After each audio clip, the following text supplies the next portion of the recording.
Oo. Nasa linya ho natin, Director ng National Bureau of Investigation ng NBI, si Attorney Melvin Matibag. Attorney, magandang umaga po sa inyo, Director. Saksi Magandang, sa Double B po. Good morning, sir. magandang Good umaga morning. po, Weng and Weng, at sa lahat po ng tumatangkilik sa inyong programa, isang magandang umaga po. Salamat po sa inyong imbitasyon. Salamat din po sa pagpapaunlak ng panayam na ito. Attorney Matibag, yung tanong po kanina, kasi nagrereklamo yung panig ng 18 at yung kanilang mga abogado. Bakit daw po parang ang pinupunta ng imbestigahan ay yung personalidad din ng mga taong to, hindi yung kanilang mga allegations na ibinunyag sa publiko? Well, ito po yan, malino naman po. Ano po ba yung procedure ng pag-iimbestiga Apo. pag may nagreklamo? Mm-mm. I-simplify po natin. Halimbawa po kayo po, Ma'am Weng, nagreklamo. Mm-mm. Nagreklamo kayo, pumunta kayo sa pulisya. May inireklamo kayong isa o dalawang tao Mhm. o kung ilang mga tao yon. Sino po ba ang unang tinatanong nung investigador? Hindi po ba't kayo muna ang tatanungin? Yes. Yung circumstances po ninyo. Apo. Ano yung nirereklamo ninyo? Ano yung mga ebidensya na inyong hawak sa reklamo? Mhm. At pag napatunayan na talagang may basihan upang ipatawag yung inireklamo, doon po ipapatawag para sumagot naman po sila. Okay.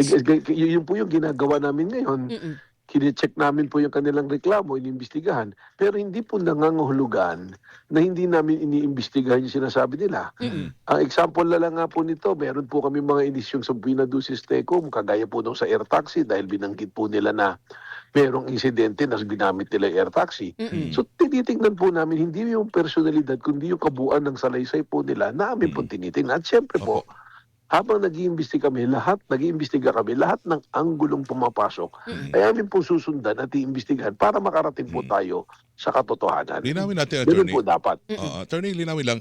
Ito pong mga personalidad, kasama yung mga Marines, sila ho Opo. ba ay nagreklamo sa NBI kaya sila ho ay una niyong sinisilip ang background? Hindi po sila nagreklamo sa NBI. Oo. Wala naman po nga silang pinagreklamuhan. Ang Opo. ginawa po nila, nag-issue sila ng joint affidavit Mm. at si Atty. Balicon, tumayong abogado nila, dinala ang joint affidavit isinumite sa Office of the Ombudsman.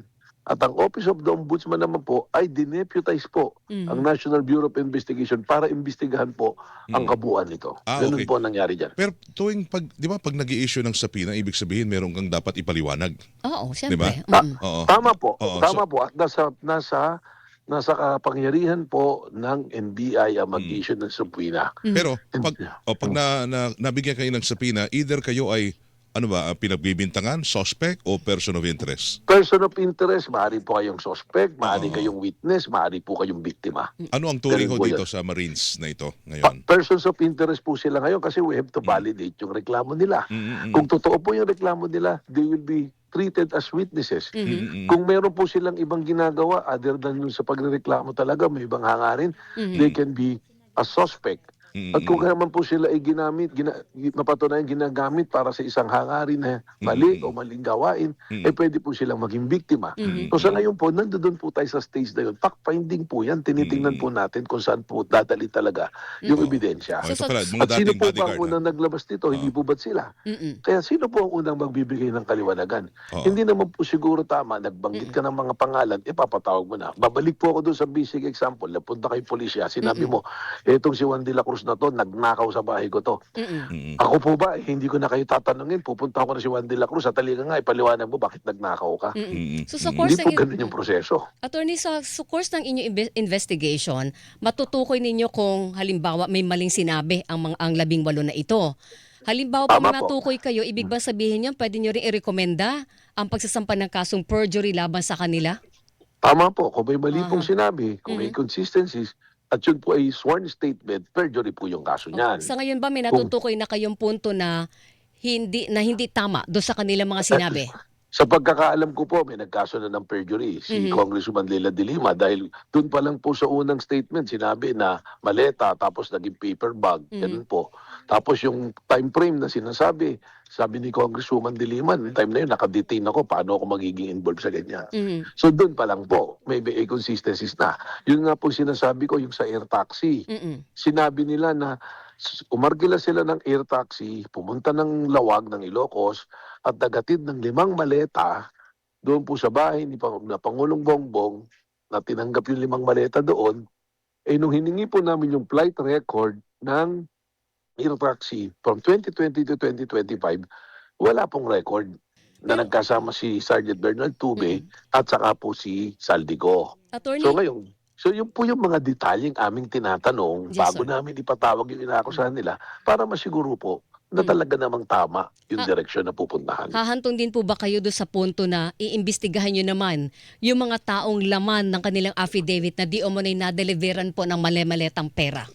Ulitin ko po at lagi ko Apo. sinasabi, hindi po kami magdadalawang isip na sila ipatawag din at imbestigahan kung mapapatunayan po natin base sa kanilang salaysay na talagang may katotohanan at kayang tumayo sa korte yung kanila pong kasong inihahain laban sa mga taong ito. Ang pangunahin pong pinakamabigat na allegations ng mga ito ay nag-deliver sila ng salapi kay na Pangulong Bongbong Marcos, kay dating House Speaker Martin Romualdez. Paano niyo po titiyakin na mabibigyan sila ng due process kung ang kanilang pinagbibintangan ay mismo pinakamataas na opisyal ng gobyerno natin na nasa ilalim kayo? Yun nga po yung sinasabi nilang sinasabi. Hindi naman kami basta-basta magbibintang kung wala kaming pruweba. Ipakita po natin yung pruweba. Kasi unang-una po, iba-validate mo rin yung pruweba. Mga pictures, nilabas po nila sa social media. Asan po yung original ng picture? Sino ang naglitrato? Kailan to nilitratuhan? Ganyan po yung mga katanungang ilalabas sa korte. Kaya nga po ang request namin, silang 18 mag-issue ng kani-kanyang affidavit based on their personal participation and recollection sa nangyari. Hindi Para uubra mahimay yung- po natin. Hindi uubra yung joint affidavit na binigay nila sa inyo. Isa-isa. Mahirap po Mahirap pong imbestigahan Nagrereklamo sila bakit daw iwa one-on-one. Ganun po talaga mag-imbestiga Pag makita nyo naman po pag nag-iimbestiga, isa-isa talagang tinatanong bawat isa. Kasi you have to protect the integrity of the witness. At siguro doon mong walang collusion, walang pag-uusap na dahil yun yung sinabi, yun narinig, yun din yung sasabihin. Nasa rules of court po yan. Pag sa korte nga, halimbawa may parehas na testimonyong i-appear.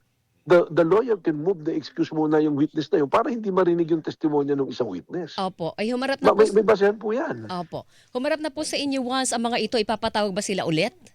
Well, hindi pa po natapos dahil ang ginawa nila kahapon, ang sinabi nila, ready lang sila to validate yung personal circumstances nila. Hindi sila ready pa rin sa affidavit. Opo. Kahit na po nakapagtaka dahil yun, salaysay mo yun Pag tinanong ka, kahit araw-araw kang tanongin, isa-salaysay mo. Hindi daw sila prepared doon. Sige po, pinagbigyan namin. Babalik daw po sila sa March 17. Alright, sige. Attorney Matibag, maraming salamat po sa oras. Magpa-follow up po kami sa darating na araw. Thank you, sir. Salamat, attorney. Salamat po. Good Maraming morning. Salamat po. Good morning Mga po. kapuso, si Attorney Melvin Matibag, ang direktor ng NBI.